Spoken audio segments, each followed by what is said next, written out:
Hey, good morning, everybody. Yeah, hi. I've got the amazing Holly Homer with me, and I'm going to just do a little bit of an intro in just a second. But welcome, guys. Welcome to the Unlock Show. I'm Tracy Wilson. I'm going to be your host. And like I said, I have got the amazingly brilliant Holly Homer with me today, and I'm going to tell you all about her. You guys, if you have kids, or you have you're looking to start a business, maybe you've even got a bit of a hobby that you are thinking, oh, maybe I could turn this into a little something on the side. Today's show is a show that you want to listen to because Holly is I'm going to unlock all of her secrets. I don't know it yet, but I'm going to kind of crack her open and ask her a whole bunch of questions. And she's going to share with us kind of this journey that she's had over a number of years to turn her into a social media sensation, blogger. She's done a whole bunch of stuff, speaks on stages all over the world, author, all on kids stuff. So I have got a proper script that I should be reading from here today, but I've had a bit of a chat with her. I've been in the same circles as Holly for some time. So she's very, very well respected in the digital marketing space and also in the blogging world. So I can speak very easily and from the heart about the things that I've seen Holly do. And she's a super nice person at the same time.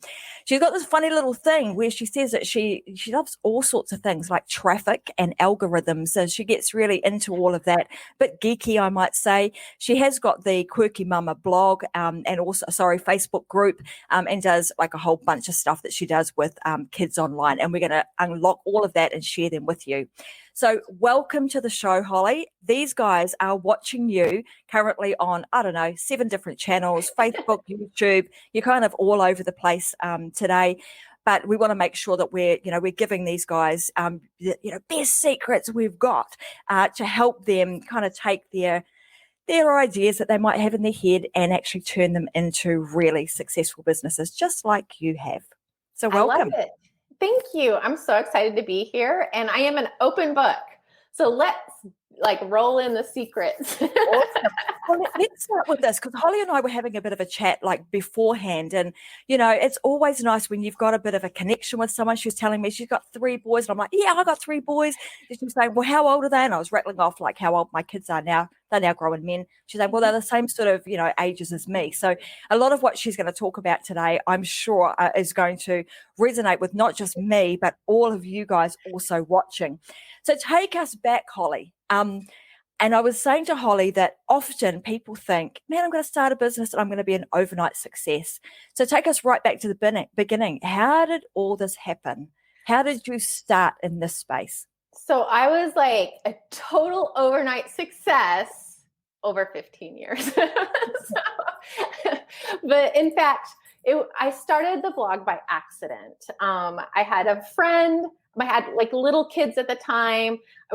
Before, by the way, I was a physical therapist. I treated chronic pain. I would speak to, I did a lot of workers' comp, and I ran a clinic and people listened to me. And then I became a stay-at-home mom. And all of a sudden, I couldn't even hold the attention of the room for more than a minute or two. So I've just found myself feeling extremely isolated. And I think those of you who that first kid is portable, you can run around, and then the second kid comes, you're a little less portable. And by the third one, it's oh my gosh, there's just not a lot of freedom, which I highly value in life. I didn't know how much until then. And so one of the things that I was doing to kind of get through the day and not lose my mind was I was sending these really long emails to a friend of mine who had 2 boys about the same age as my older ones. And, just kind of, the heartfelt mom, pouring out. We weren't really solving any issues, but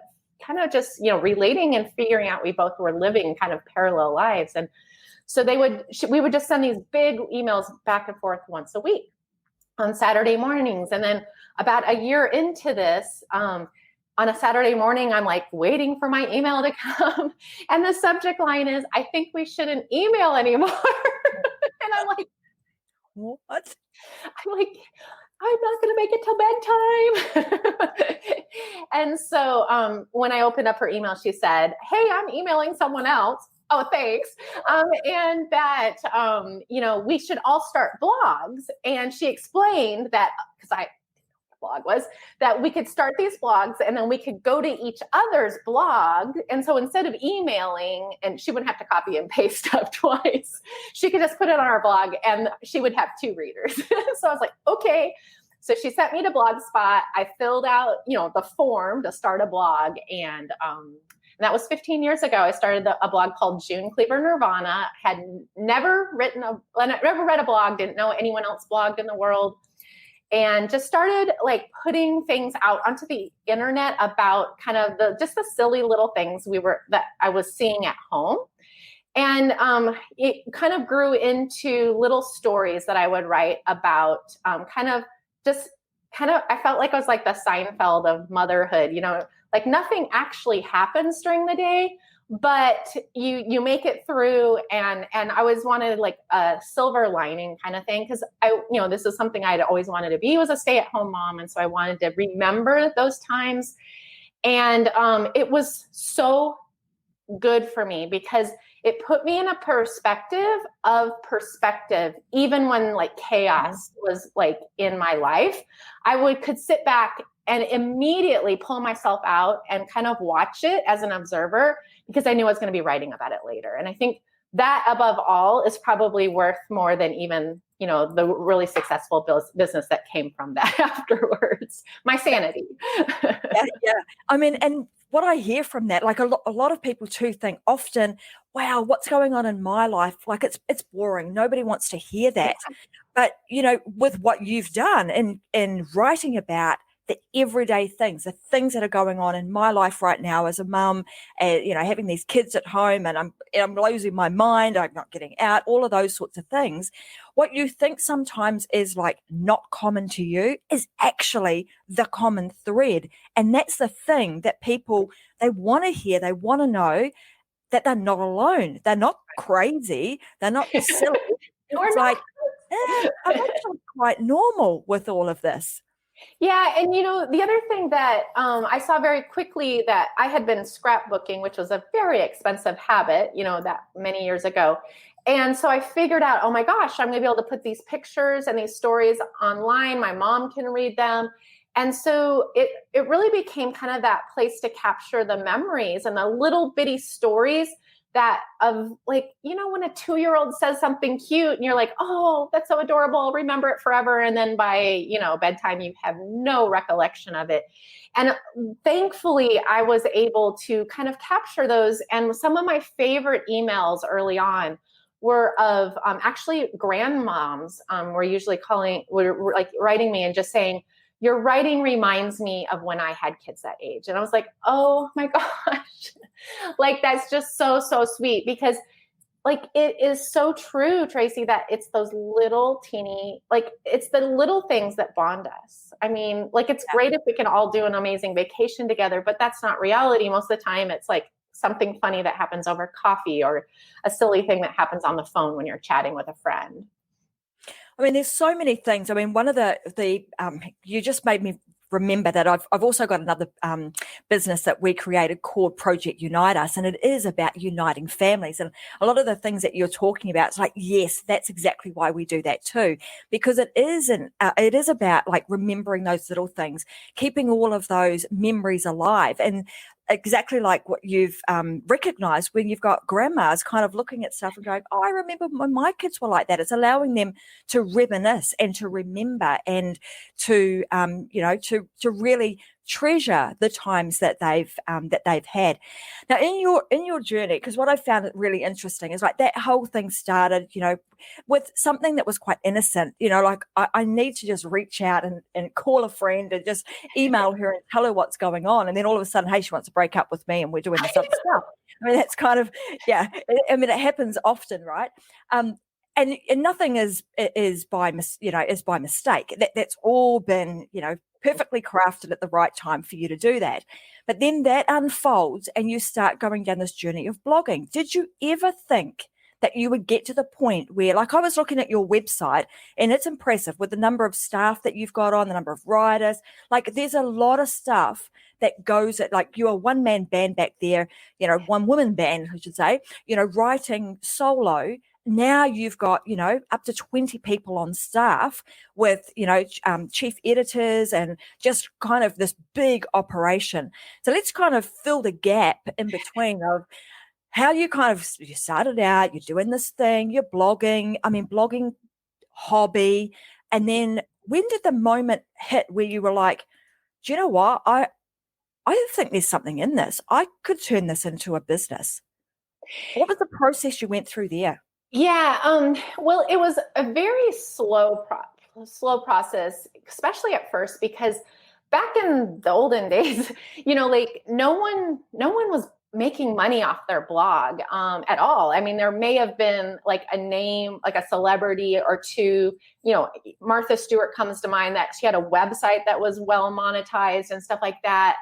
But that was really pre like anyone even thinking of making money other than like through e-commerce or something like that. Like we had no idea. And then I started getting some really terrible pitches, like write about me, like for nothing, hey, I saw you have a blog. I want you to write about, my widget maker, which has nothing to do with your kid. Like just really terrible, disjointed pitches. And I thought to myself, somebody is telling them to do this. Like they see some value in my platform, even though they're crazy and they have no idea what I actually write about and all that kind of stuff. Looking back, it was probably the early search engine optimization guys who were trying to look for links and stuff like that. But they had originally figured out some value. And I thought, if people are thinking about this as, something valuable that they're wanting from me for free at this point, someday they're going to pay for this.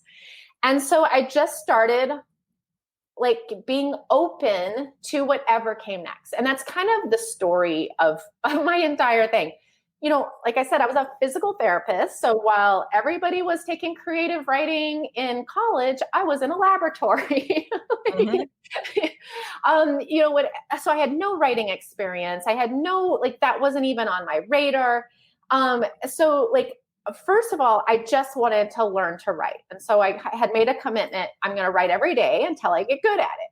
And those first couple years are really, really rough. But it doesn't matter because what came after, helped build my blog.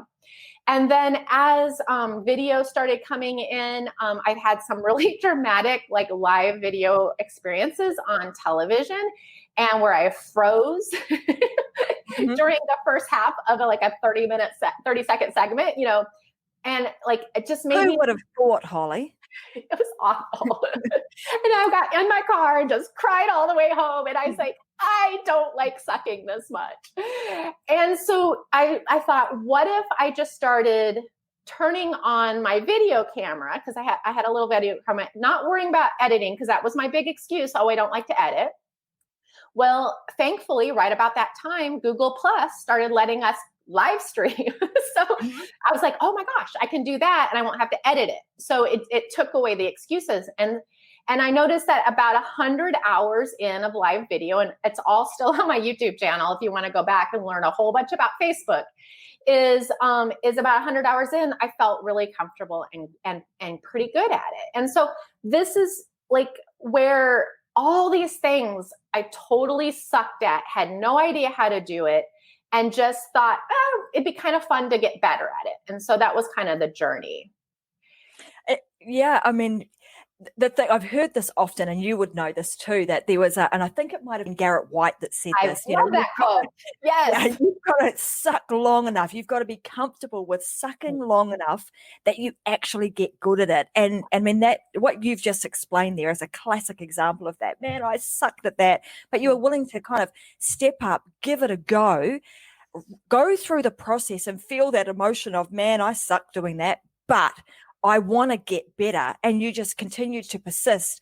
And over time, just and I'm seeing a pattern here, Holly, by the way, writing, I wasn't real good at that, but I kind of stuck at it. And then, videoing, wasn't good at that, but you stuck at it. And over time, the lesson here, guys, is you just got to get started. You remove the obstacles, you get going, you just be comfortable that you suck, but you're not going to suck forever. And the more and more frequently you do it, the better and better you get at it.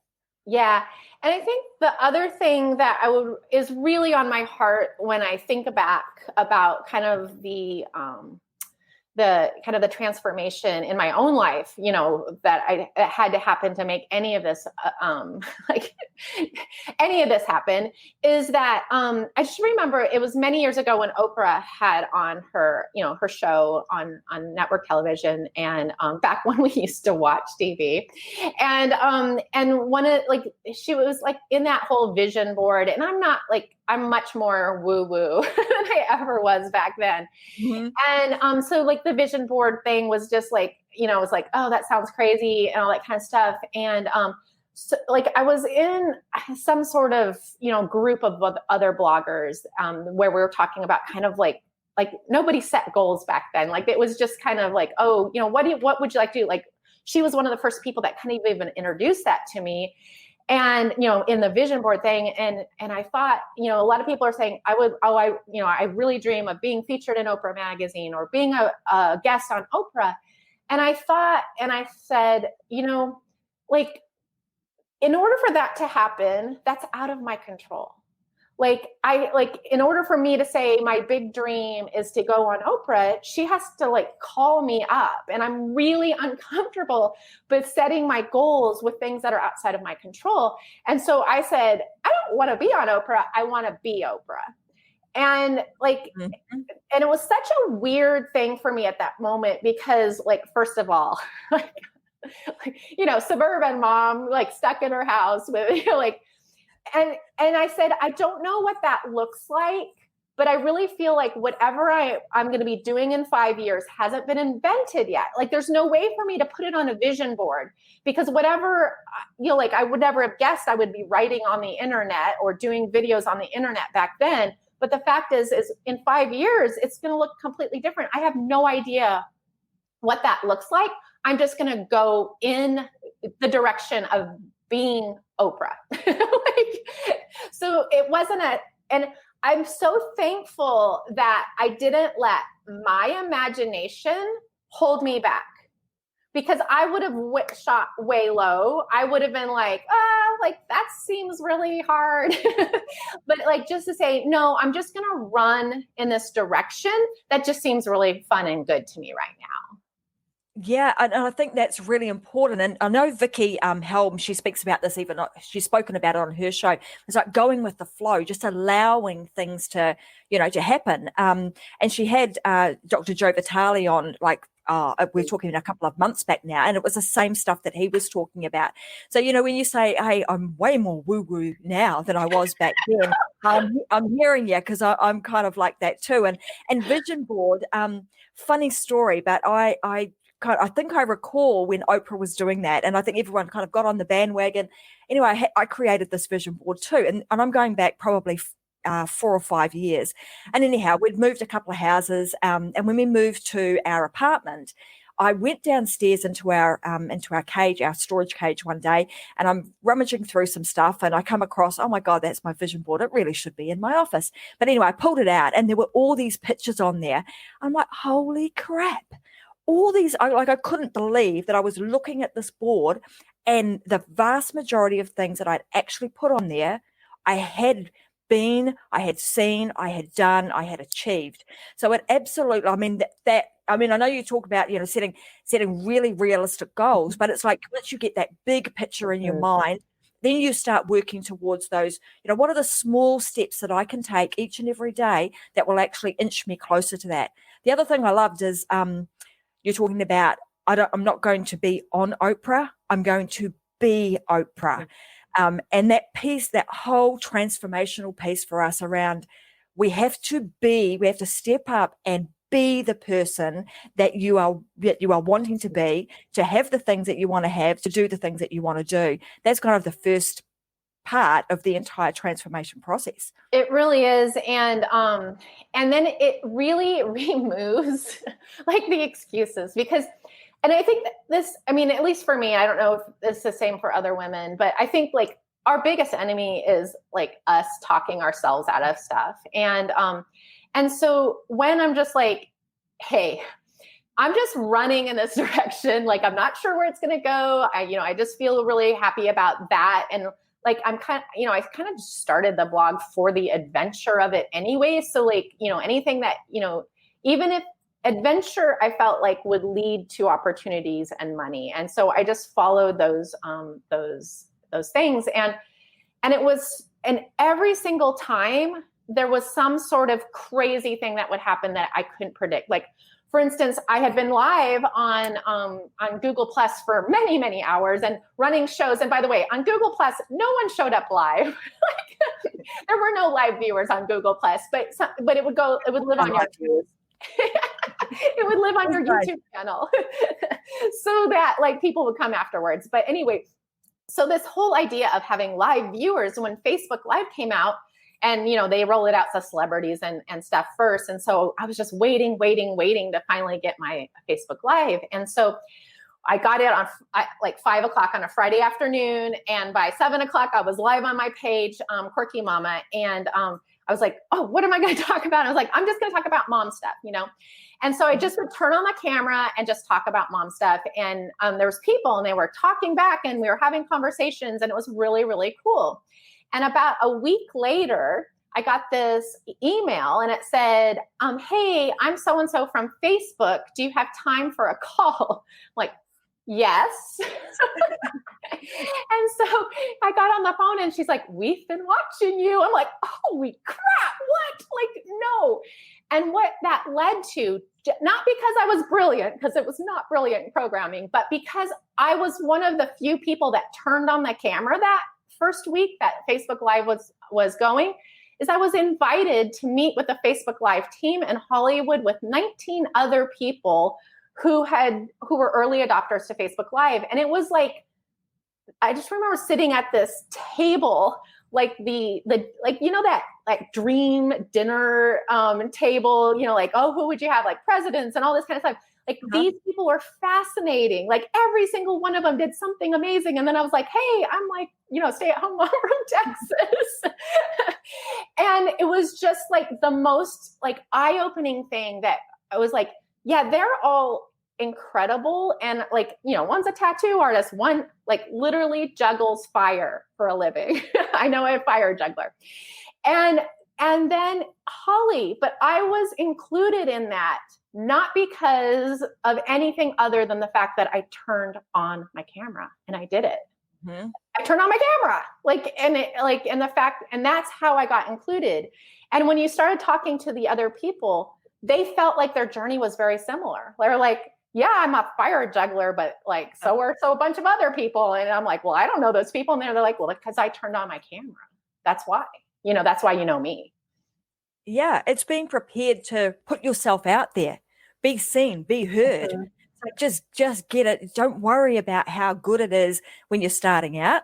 Just like you said, flick a switch, turn the camera on, push, go live and say something. Open your mouth, say something, and we'll hope that something good comes out, right? But then, like you said, people are watching, people are wanting to hear. And the simple fact that you switch that camera on and you got going put you at the table where you could lean in and start rubbing shoulders with people who were in the know.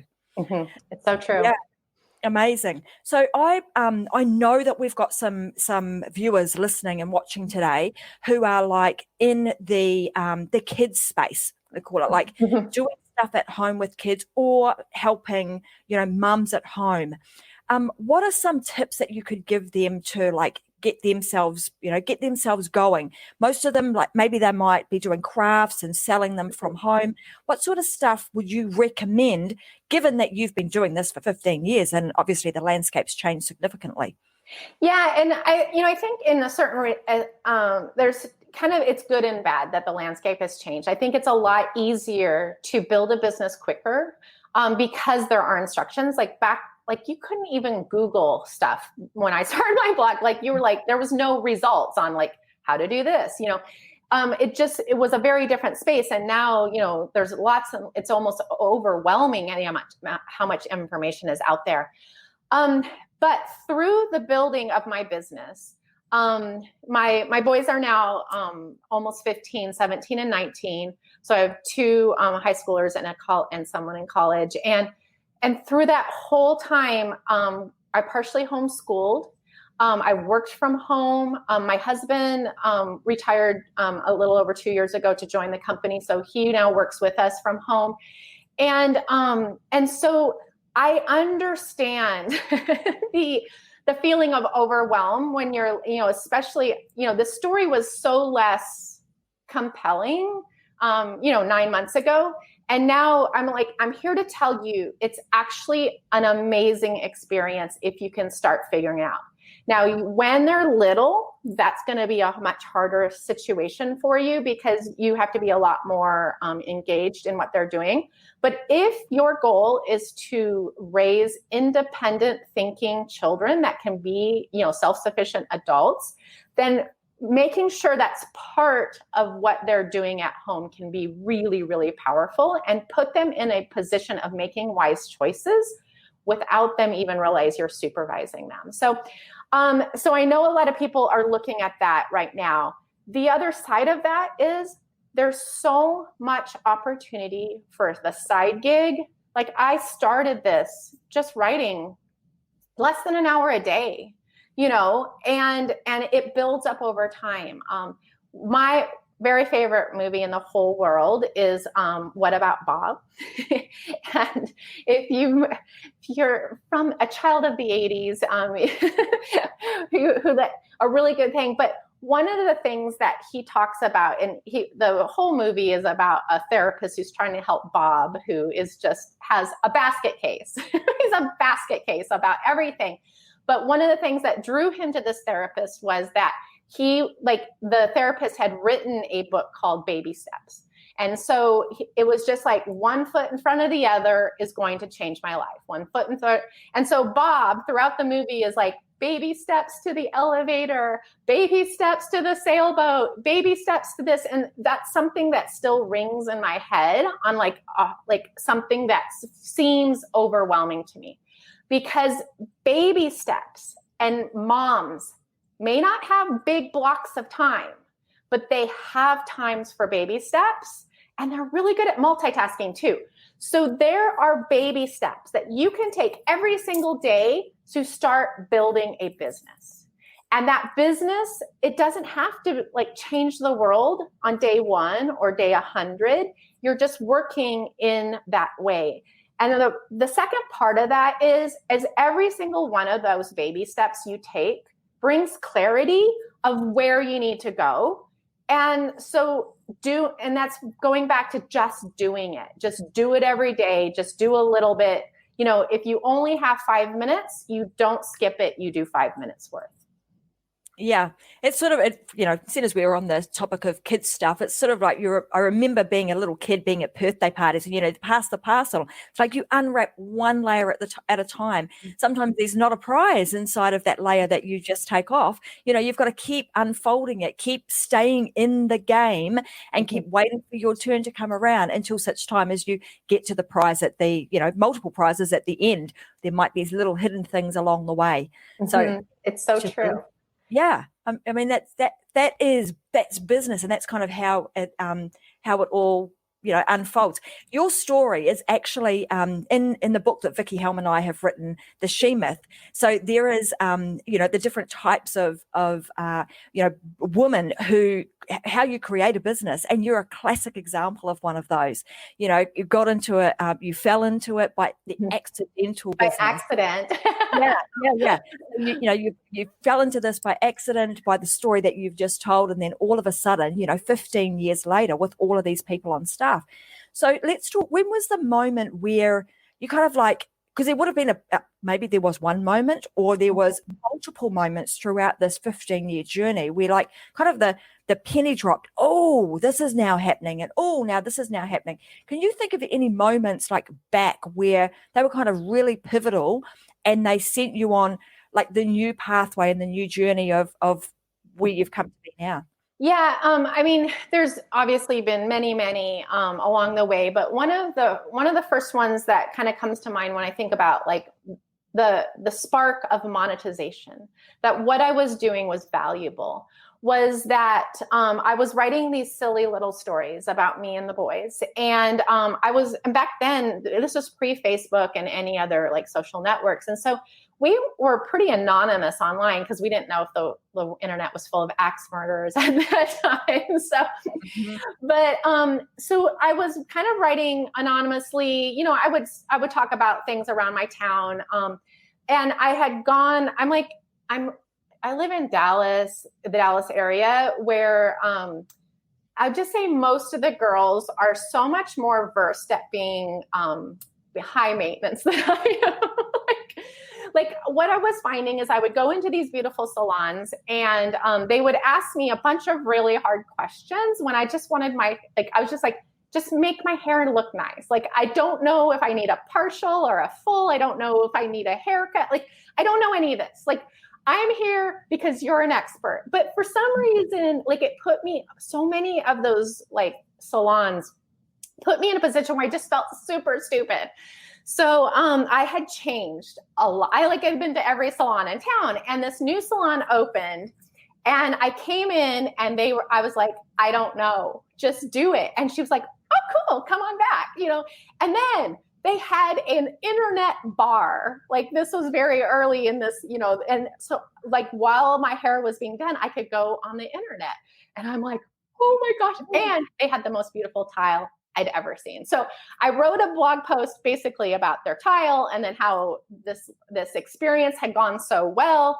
And I didn't even call out the name of the salon, but it was pretty obvious because it was a new salon in town, and I knew where a lot of people, like, I think they knew where I lived, kind of, sort of. Mm-hmm. And so I came back in, you know, a month or two or three later, and the owner of the salon, who I had met the first time, and she's who became one of my business mentors, she came out and she's like, Holly, I have been thinking about you over the last few months. And I said, why? And she's like, because we as local business owners need a place to advertise online.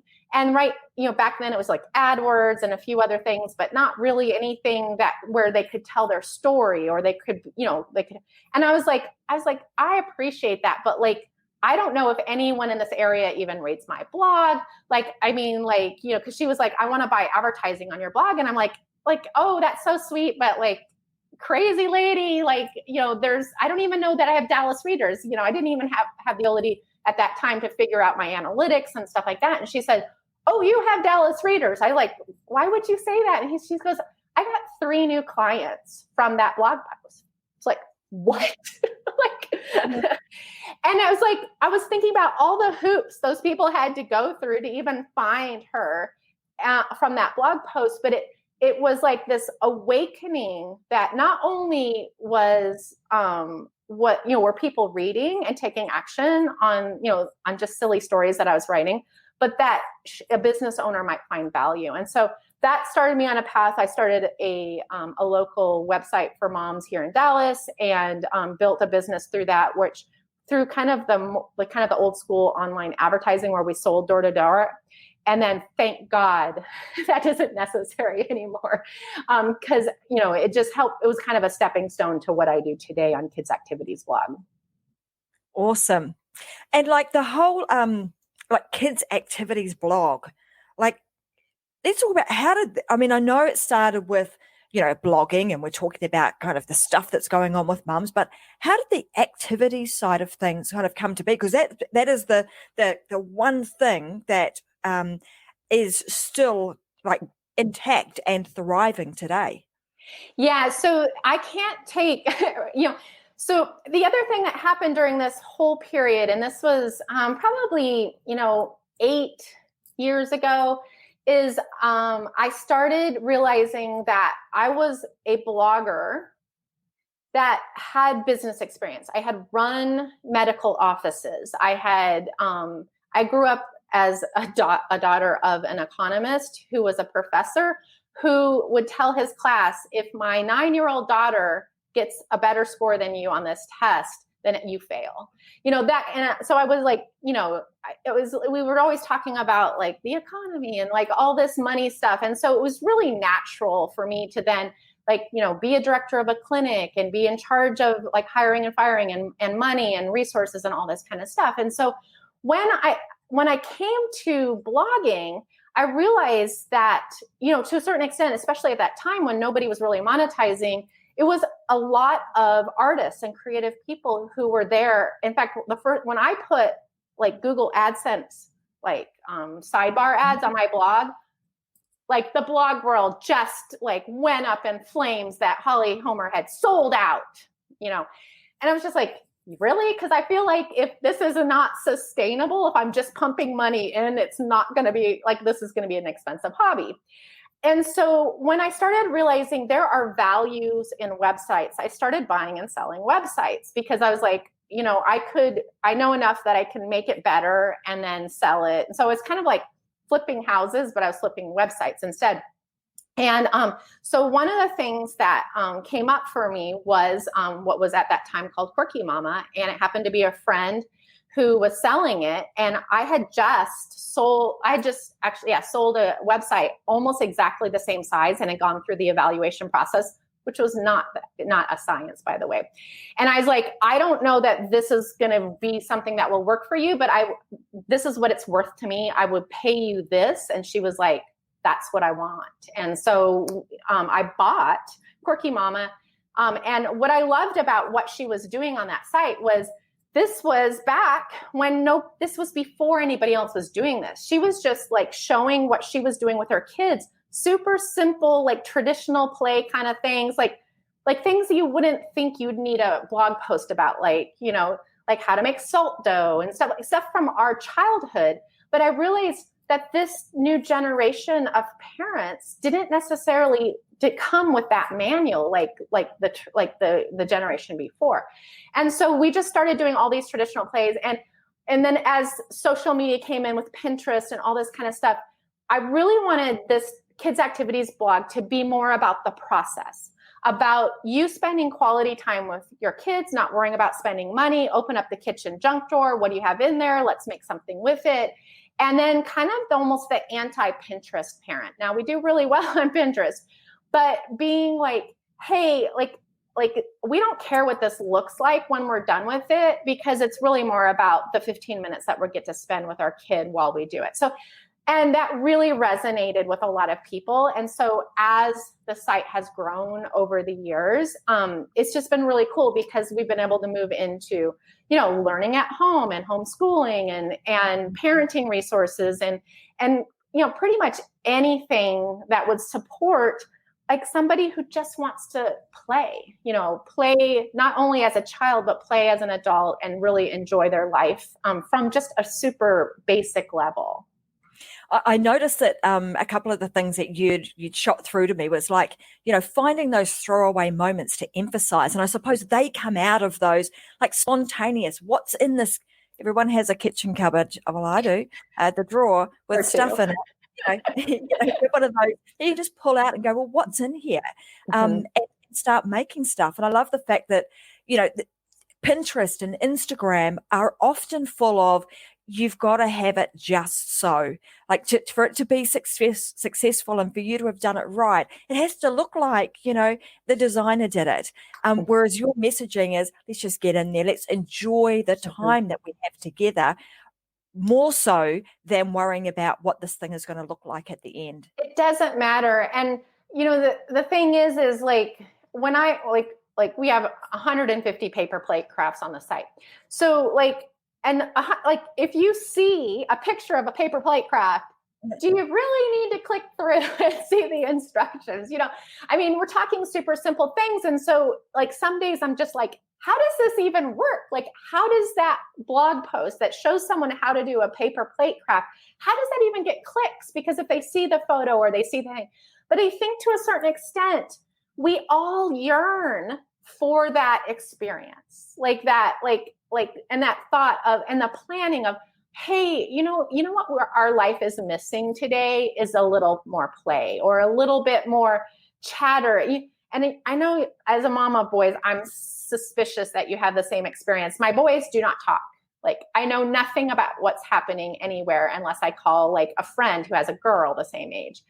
And so, but you can get them in certain places like the car, where like, for instance, like they'll just chatter, or like, certain different areas. And so like starting to recognize those and share them with their community and get other ideas. And then moms are like, oh my gosh, I thought I was the only mom that had a boy that doesn't talk. And I'm like, nope, I got 3.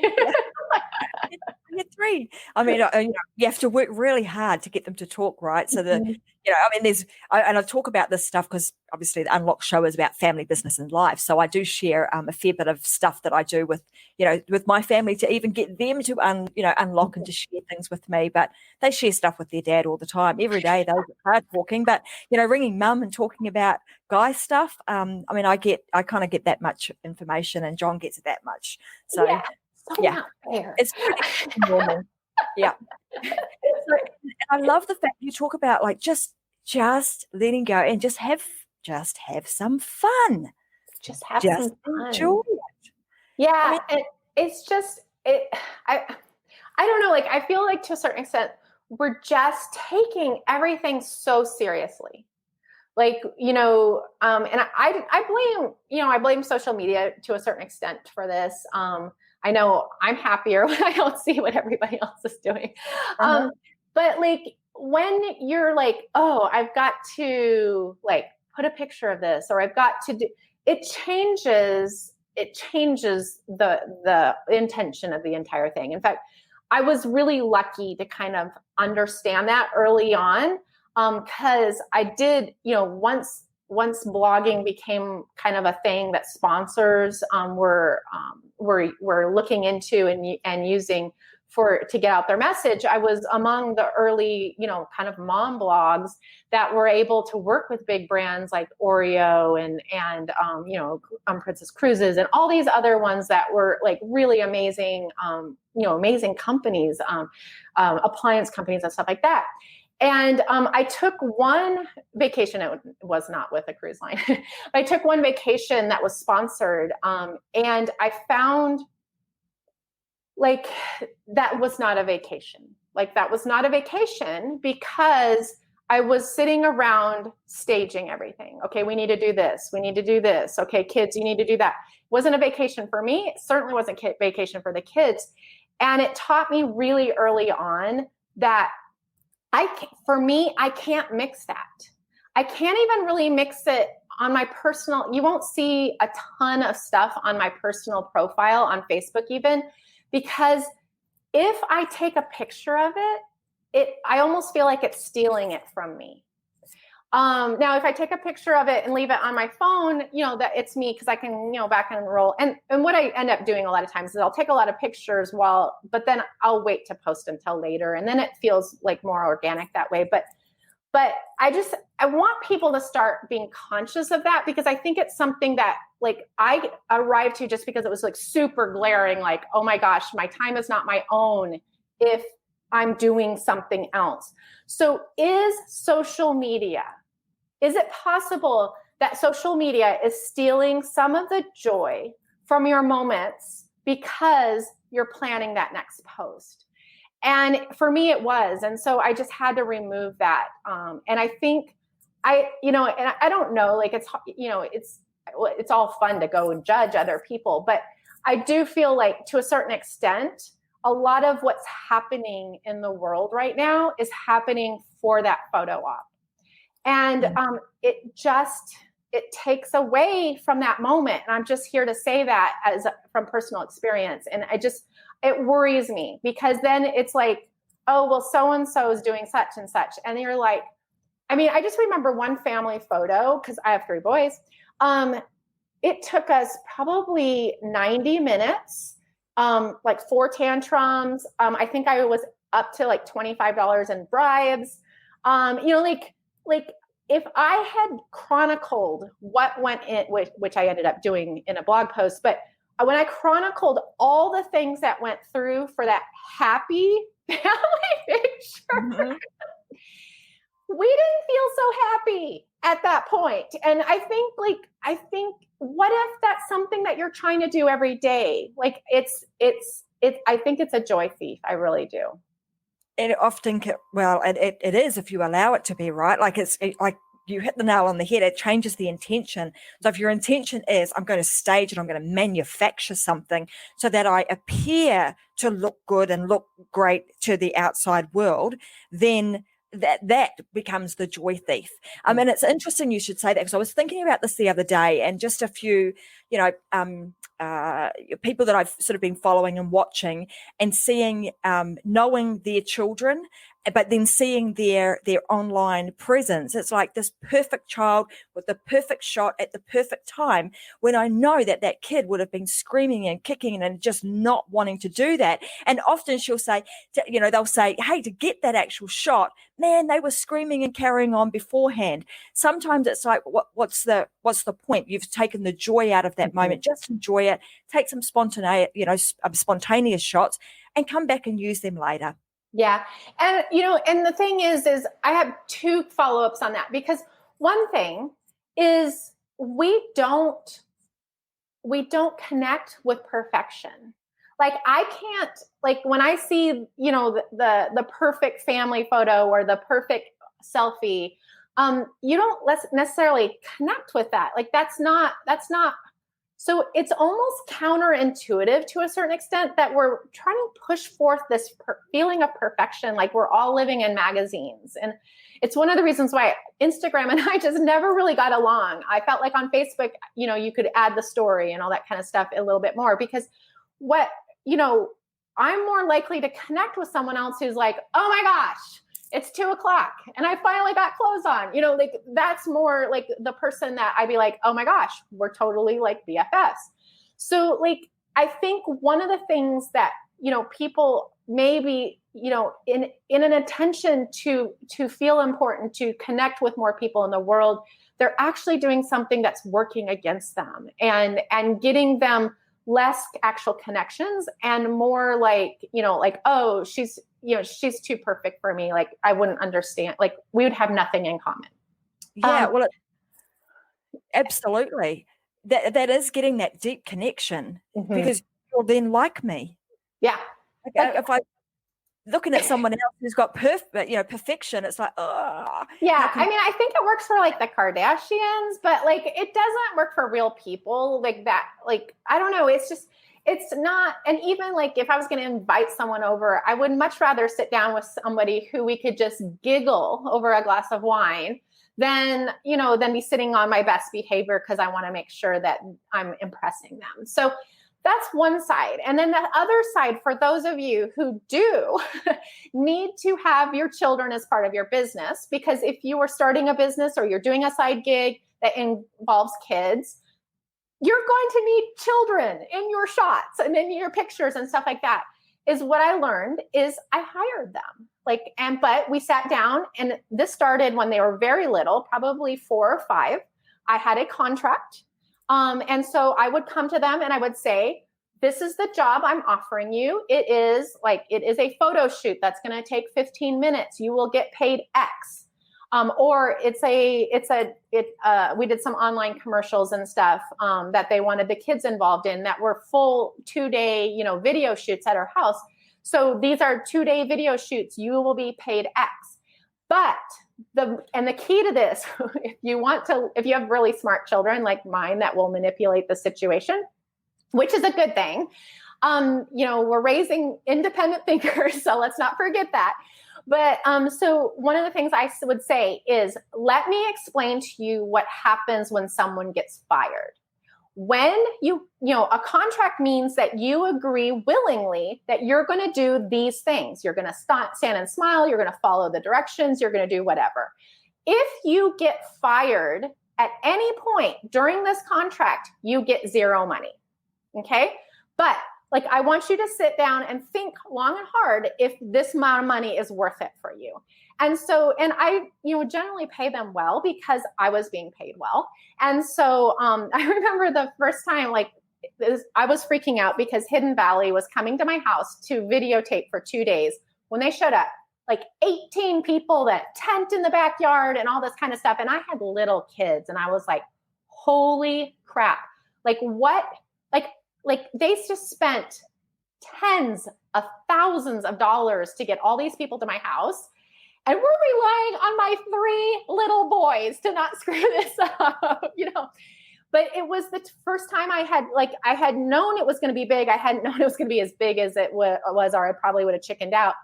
And so I had this conversation with them, and all 3 of them had said, yes, I will be hired. And I was paying them a good daily rate. I think I was paying them $25 a day, which is huge when you're 5.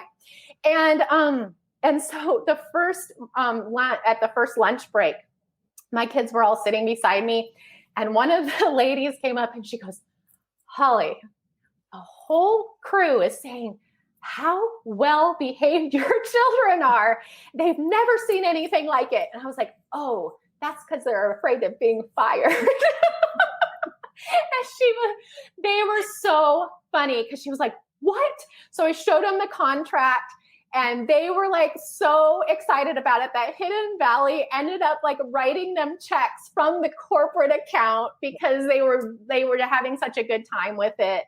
And so it turned out to be a really good thing. But I've been doing that with them ever since, even to the point today where I'm like, hey, I need like a pair of hands to do a video with me. I'll pay you $25. Do you want to come do it? It'll take 20 minutes, that kind of thing. So that is so cool, Holly. And I mean, there's a lot to be learned even in just that. Like, yeah, your children, if you're going to use them in your stuff, well, they are your employees. But that whole process of you saying, hey, let me explain to you this process and what happens if you get fired. And I mean, that doesn't just relate to, hey, I'm going to hire my kids. That should be used in all business, because often people forget we've got a contractual arrangement here. You said, I offered you this, you said you were going to do that, and you haven't fulfilled on all of that. So this is what happens. Right. Often those conversations don't take place, and we end up with problems. You reminded me of like that whole moment of don't worry too much about being perfect. Mm-hmm. The other day I was watching a video series from somebody pretty well known in the industry, and he was selling his program. And anyway, as I was watching his videos, in the background, it was like the whole purpose of this was like connecting with my audience. He knew his audience really, really well. And in one of the shots in his video sequence, there was a picture of him throwing his daughter up into the air and catching her. Now, that was the moment that he was trying to capture, right? But in the background, there was his lounge suite and his pile of washing on the lounge. And I can remember at the time, like looking at it going, oh man, you'd normally clean that up. The interesting thing was, after that went to air, inside of his group, it blew up because people had taken a screenshot of that one frame in his video, and it was all the mums they noticed that in the background, and they were like, oh my God. And they were all saying, you're just like us. Oh my God, your house is just like mine. Oh, I have that too. And, I feel guilty about that being on the couch. But the fact that he did that, so he said that his wife would like slapped him around, why did you put that in there? Don't put that in the shot. You could have cleaned that up. And he said, well, no, it's real. And in fact, because he's so good at video marketing, he was like, I'm going to keep that in there. So it then became spontaneous shot that then became manufactured and orchestrated inside of his video content, because he knew that that particular messy shot would resonate with his audience, and it absolutely did. It worked a treat. So lesson in that. Don't worry about mess. And I mean, like we're all hot messes. I mean, every last one of us. I have, in fact, I went to lunch with 2 of my friends that I've known for years and years and years. We started when the kids were really small, when I just started writing too. It was like kind of a homeschool co-op for like preschoolers. We'd plan an activity and just kind of have, the kids all come play together and stuff like that. I just remember one day we were out at the park, and we were just laughing. I mean, we were like literally laughing at all of us. We're sitting on the bench just there together, and we're like, every single one of us has an issue. Every single one of our kids has issues. Like we had autism, we had severe peanut allergies, we had, sensory processing. I mean, like the list was it was crazy. There wasn't a kid or a mom that didn't have some crazy issue. And we were just like, I'm so glad we found our tribe. And it realized like how boring would we be if we were all like perfect? I mean, what would we talk about? Like, what do perfect people talk about? I still don't know. Yeah, I'm yet to find one, really. I haven't found anyone. Hot messes at some point on some level. I mean, you and I could absolutely just keep going. I'm loving this conversation. We could keep going. We could go for 2 hours, but we're going to have to wrap it up shortly. But guys, we've got Holly here for, the next little while, 5 minutes or so, whilst we continue to talk and Holly tells you where she can be found, where you guys can go and hang out with her too. Just type in the comment section any questions that you have. This is your opportunity to do so. If you are not inside of the business, the group on Facebook, Success Secrets for Business, Family and Life, you need to get on over there, because after the show, you're also able to comment on the show thread, and Holly will also be there to answer any questions that you have. So I'm going to give you 5 minutes. Just think about the questions that you have, put them in there, and if you're listening to the podcast, do exactly the same. Put your questions in there, and I will make sure that they get to Holly and that she gets an opportunity to answer them for you. So, Holly, before we do wrap up, like, what are maybe the top 3 things? Like, if there were some piece of advice that you would want to give to other people who are like on this journey of entrepreneurship, business ownership, what would they be? What would your top 3 things be that you would give them? Yeah, I think the first thing is start today, not tomorrow, not the next day. Any obstacles that's in your way, you're just going to need to step over them right now, because the doing is way more important than whatever you actually end up doing. And so that would definitely be the first thing. And then a second thing is, it kind of goes along with that, is give yourself permission to just kind of do what you think you need to do. Like, trust yourself. Like, there is no manual for whatever is in your heart right now. There is none. I mean, there might be people who've done parts of it, but nobody is doing what you are thinking about, the direction you're headed. So you just need to trust yourself. And then I would say the third thing is, really, you need to surround yourself with people who can celebrate you and celebrate your wins as if they are all own. I have a blogging mentor. Her name is Lori Turk. She writes tipjunkie.com. And she was really the first blogger in the lifestyle space to hit 6 figures a year. And I just remember, like, one of the most important things that she'd ever taught me is just celebrating, like, your friends, victories as if they're your own.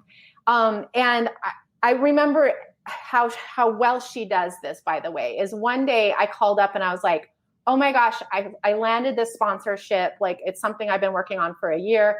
And she was screaming on the phone, and we were jumping up and down. And we talked for probably 45 minutes. And later that day, I found out that she was also up for that same sponsorship and had lost out to me. And yet I would have never have known that. And she was legitimately excited for me.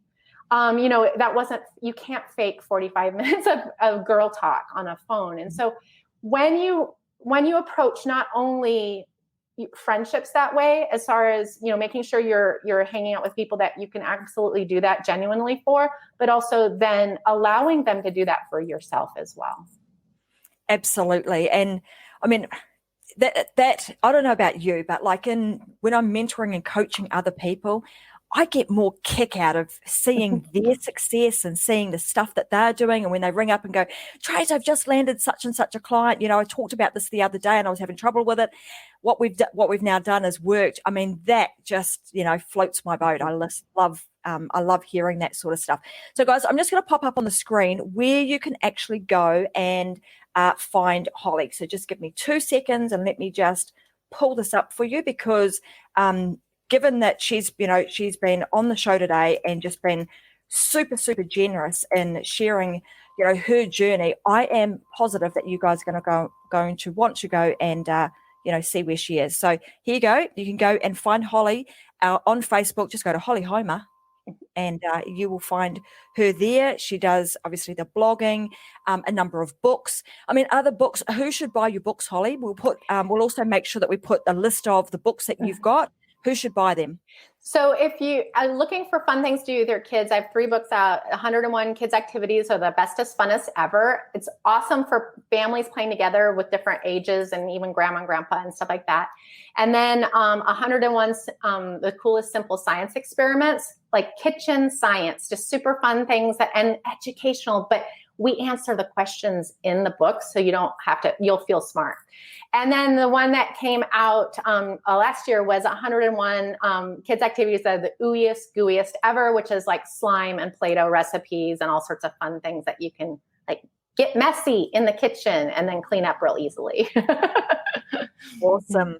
Well, look, I know that, how times have changed. I see my daughter-in-law playing with my grandchildren and the sort of stuff that she does with them now and the stuff that I used to do with my kids back in the day and, what my mum used to do with us. But things have changed. I feel like, the parents of today are really hands-on. They're very, they're into this whole, helping my child be more active, more playful in what they do and being more involved in it. So yeah, I think this is perfect. I want to thank you so much for your time today. I'm really glad that we had an opportunity to have you on the show. I know it's been a long time, sort of a few weeks or months in the making of getting you on here because you've been so busy. But I'm grateful that we've had you here. You've shared so much really valuable, interesting information, and you're just super fun kind of person to hang out with. So I'm hoping that at some stage you might even be back on the Unlock show. And guys, like I said, if you've got any questions, pop them into the comments. We'll make sure that we get those all answered. You guys have been watching the Unlock show today. I'm Tracy Wilson. I've been your host. I will be back again this Friday. So one of the things that Holly's been talking about is like getting that deep connection, creating authority in your niche and in your industry, and then also creating a place where you can amplify that. I'm going to be talking about that over the next 4 weeks. So on Fridays, I'm going to be giving you my secrets and my recipes on how to do that. A little bit like you guys, if you want step-by-step instructions, that's the sort of stuff that I'm going to be talking about on Fridays. And then again, next week, I will have another very special guest sharing really valuable insights for you guys for free. These shows are all free. We're like unlocked here. We're sharing this with you so that you can thrive with your business, your family, and in your life. That is my hope for you. So thank you so much for joining me. I will see you guys again on Friday. Have a great day. See you guys.